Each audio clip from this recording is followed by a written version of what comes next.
هنا سأقف قليلا احتراما وتقديرا وعشقا لمنتخب المغرب، أسود الأطلس، صناع التاريخ بعد الفوز، بل أقوى فوز في التاريخ، 6-0 6-0 6 زلطة قدام جمهورية الكونغو.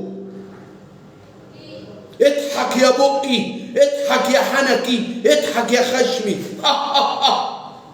يا شعب المغرب الشقيق، أتمنى اللايف ده يوصل 100,000 لايك. تعمل لي لايك بمناخيرك وشير في كل حتة تعرفوها. النهاردة منتخب المغرب بيوصل رسالة لكل الفرق العربية والعالمية وللعالم كله.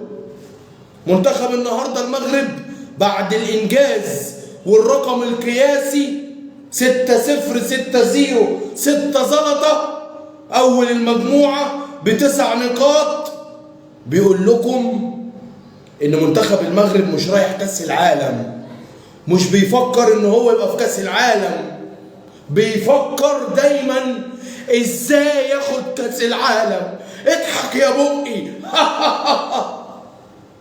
والله العظيم مهما هاجمتوني، مهما حاربتوني عشان خاطر منتخب المغرب، موحى هيفضل يقولها قدام الجميع. موحى بيحب المغرب لحد آخر يوم. منتخب المغرب فاز 6-0 علشان عندهم شعار كلنا لازم نتعلم منه: الله الوطن الملك محمد السادس. يا أسود الأطلس، عندنا مشكلة في الإشعارات، عندنا مشكلة إن صوتنا مش عايزين يوصلوه. واللي دايما موحى بيناشد وبيتكلم عن أسود الأطلس صناع التاريخ. 3 أهداف أيوب الكعبي، تيكا تاكا تربتوكا، أناحي هدف ولا أروع، رياض حتى البديل سفيان. اضحك يا بقي. 6 أهداف أحسن من بعض. جمهورية الكونغو 3 نقاط، زامبيا 3 نقاط، تنزانيا 3 نقاط. ولسه اللي جاي مخيف، ولسه اللي جاي صعب.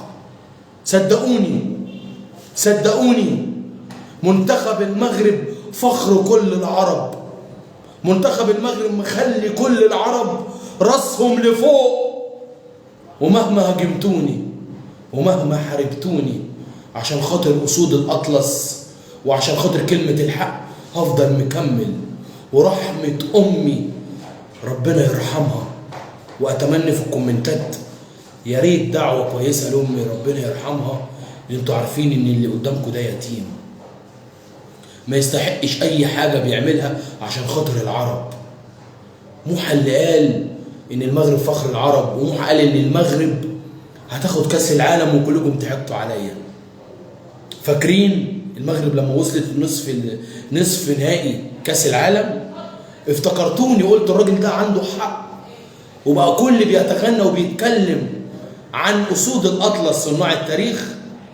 النهارده منتخب المغرب بيعمل أعظم مباراة. مش مهم بيلاعب مين، المهم إن كل مباراة أحسن من اللي قبلها وأقوى من اللي قبلها.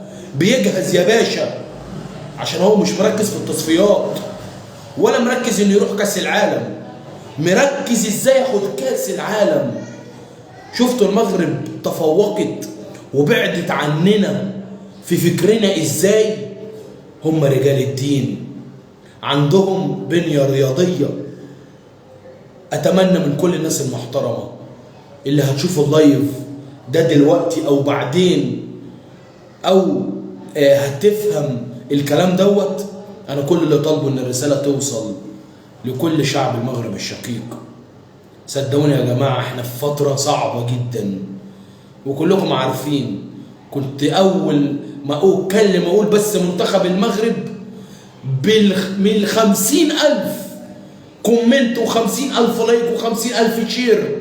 عايزين يرجعونا لورا، مش عايزين يشوفوا من المنتخبات العربية لقدام. فين الدعم؟ فين القوة؟ فين العشق؟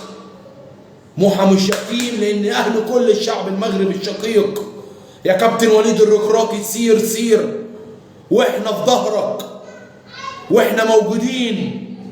النهارده المغرب بتجيب أقوى نتيجة في تصفيات كأس العالم. مين غير المغرب جاب 6 أهداف في تصفيات كأس العالم؟ أقسم بالله، ومن ضمنهم بلد مصر. بنلعب منتخبات أقل من جمهورية الكونغو وبنتعادل معاهم، وساعات بنجيب هدف هدفين، لكن النهارده 6 أهداف. بتبين لك قد إيه قوة الشعب المغربي، قد إيه أي حد بيظلمه وما بيديهوش حقه دايما عنده الجديد، ودايما مركز في هدفه. عمر المغرب ما هترجع لورا، دايما المغرب هنتعلم منها. دايما المغرب هي القدوة، هي اللي بتحط الخريطة واحنا اللي بنمشي وراهم.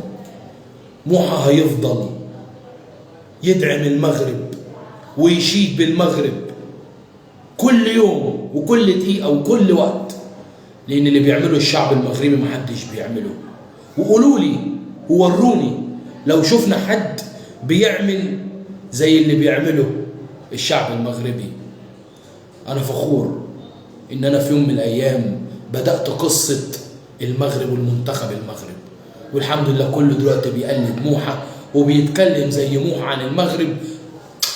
أنا نجحت الحمد لله، لأن راهنت على فريق ومنتخب وشعب شقيق من قلبي، والحمد لله ربنا دايما بينصرني، والمغرب دايما مميزة ودايما بتعمل اللي محدش بيعمله.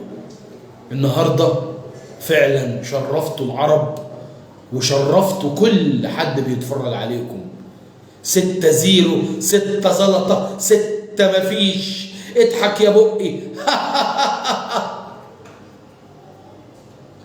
طبعا لو الناس اللي داخله بتقلل من كلام عن منتخب المغرب او بتقلل مني، طبعا انا بعمل على طول حظر للناس دي. الناس دي مش هتشوفني تاني وانا مش عايز اشوفهم تاني، لكن نفسي اشوف كلمة دعم من كل العرب، من تونس، مصر، السودان. وعايزين نخلي العرب كلنا دايما واحد وخاوة خاوة. النهاردة السودان ان شاء الله هتبقى معانا في كأس العالم، اول المجموعة منتخب مصر، تونس، حتى الجزائر. كلنا يا جماعة لازم نبقى ايد واحدة. الشعب المغربي كبير شقيق، عنده بنية رياضية، ولسه اللي جاي كبير. انا فخور ان انا دايما بتكلم عن الشعب المغربي، واللي المغرب مش في حياته كل الحلو فاته. اضحك يا بقي، اضحك يا حنكي. انتظروني دايما في الوقت اللي انتم محتاجيني فيه. مستني دعمكم الكبير. سلام عليكم.